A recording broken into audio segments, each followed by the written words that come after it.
Number 5, failing at the capacity game.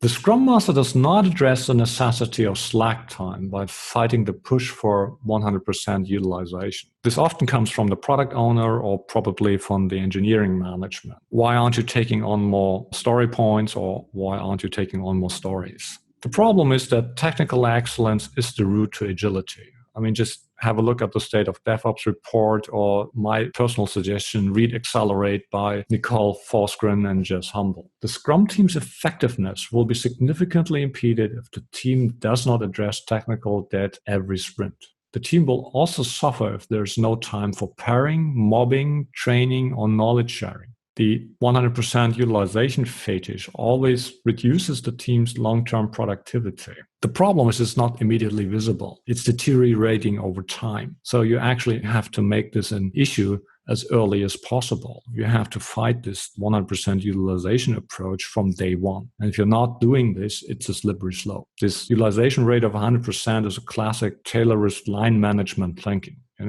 This approach of this idea of this mental model of people are lazy and are trying to rip us off, so we have to keep them occupied to get the most out of our paycheck, which is completely nonsense.